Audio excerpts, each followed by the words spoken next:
Senator Klobuchar. Thank you very much. Just, if I can make an announcement. After Senator Klobuchar, there'll be a 10-minute break, so we have a roll call on the floor. Some members may want to take advantage of it now. I'm going to be one of them. Senator Klobuchar is recognized. Okay, very good. Thank you, Mr. Chair. Thank you so much, Mr. Secretary. I'm going to actually take a different approach here at the beginning. I do have some question about fentanyl. Senator Capito and I are introducing a bill on it today. My state has the lowest unemployment rate in the country. I don't know if you know that. A number of the states of senators on this committee have a lot of unfilled jobs in their states. And part of this is apprenticeships and getting people directed to those jobs. But part of it is also immigration. And you and I have talked about this before.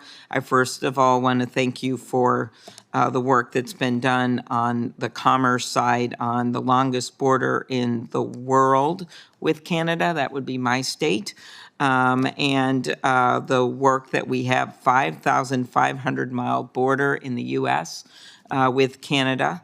And we had many issues during the pandemic. A lot of those have now gone away. I was just met with a number of the leaders in Parliament there on Friday as part of the summit between President Biden and Prime Minister Trudeau, including Liberal and Conservative members of Parliament. And we agreed that there have been improvements on that front. And of course, there's been the issue that was agreed to between the two heads of state about concerns on the border, cross-border smuggling operations. Senator Blackburn and I are putting forward a bill on that. But can you talk about the steps the department has taken and plans to address smuggling of both people and narcotics across the northern border? Senator, thank you very much for your concern.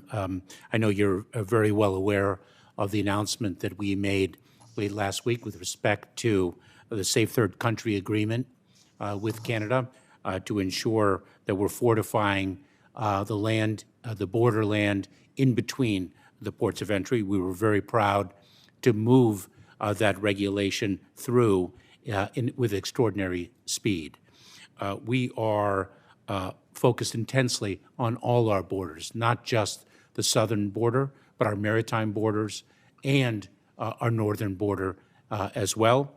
I just recently spoke with the acting commissioner of U.S. Customs and Border Protection with respect to the deployment of personnel to the northern border, precisely to address the concerns that you have expressed. Okay, very good. Going beyond Canada, I will ask on the record some questions about work authorizations for Ukrainians. Many of us on this committee are very involved in the effort in Ukraine, but we also know we have people here that want to work, who are temporarily refugees in our country, and I want to thank you for the work that's been done on that front. I'll ask you some questions on the record about how the policy has gone. I mentioned our workforce shortage. If we were hiring tomorrow, we have about 139,000 unfilled positions. One of the solutions, as you know, in addition to comprehensive reform, I've joined a bipartisan group of senators, including King, Rounds, Hickenlooper, Barrasso, in calling on the department to release the maximum allowable number of H-2B visas to help get the workers they need. Could you talk about how your experience, how H-2B guest worker programs have helped address workforce shortages? Yes, Senator. So we issued the maximum number of H-2B visas this year. In addition, I exercised the Secretary's discretionary authority and released the maximum additional number of visas available, and we did so earlier than ever before, precisely because of the demand for labor that we in this country have. I believe the chairman referred to 11 million job vacancies, and so we're very mindful of that. Unfortunately, our immigration system is not well designed to address the need for labor. It is our hope that reform actually is legislated to address that issue. Right. You know, and I always picture some of the agreements that sadly we were not able to get passed. One passed in the Senate when Senator Grassley was actually the Republican leader of the committee, but it is some combination of border resources on the southern, and I would add northern borders, as well as the increase in the caps of these type of workers, as well as green card citizenship issues, especially for our dreamers and some of those. And I add into that group Afghans. As you know, more than 75,000 Afghans sought refuge in our country. I'd say about half of them have literal letters from our chief of mission and our military vouching for them.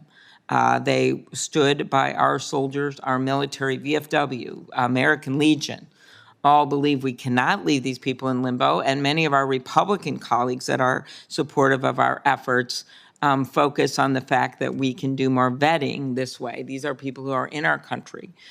Senator Wicker and Moran and, of course, Senator Graham, the ranking member of this committee, have been part of our efforts on the Afghan refugee and have signed their name on this bill, and we're working with other senators as we speak.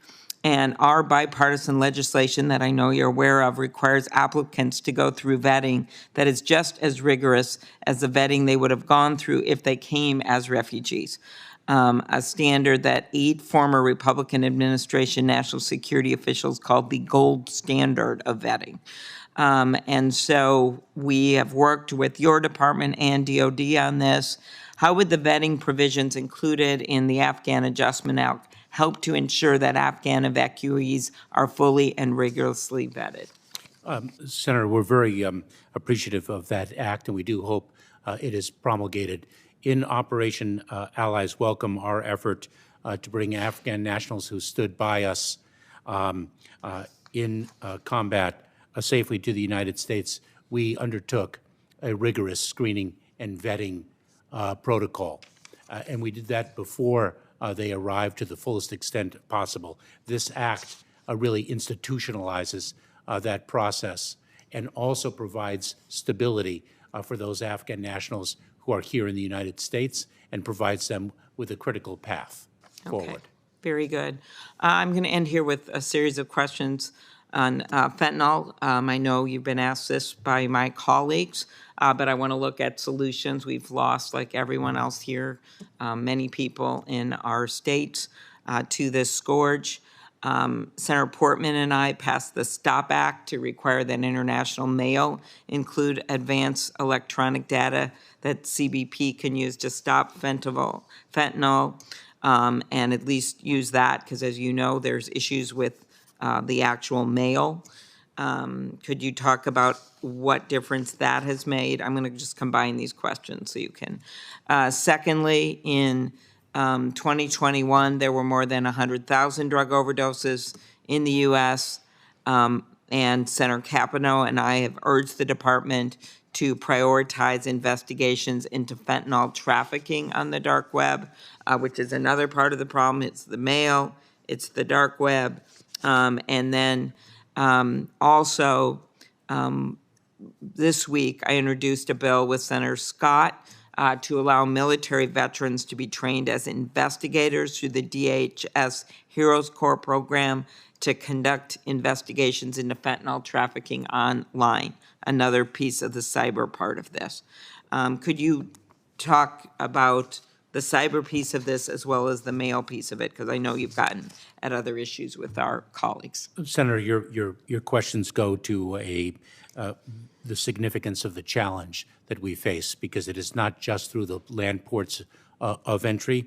It is certainly not just by land, but it is by mail.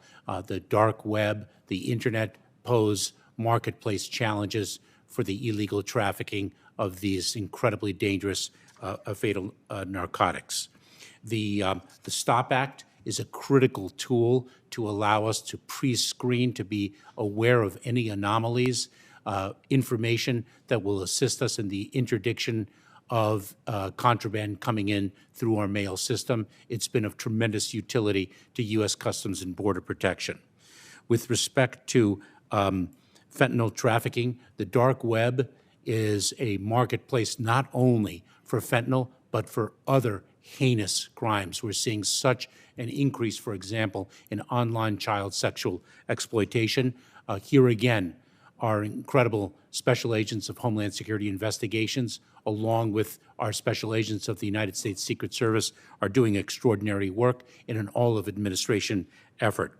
We are very appreciative of your HEROES Act and the use of military veterans, capable individuals who've served our country so nobly, to work with us in battling the online proliferation of narcotics and other contraband and other illegal acts.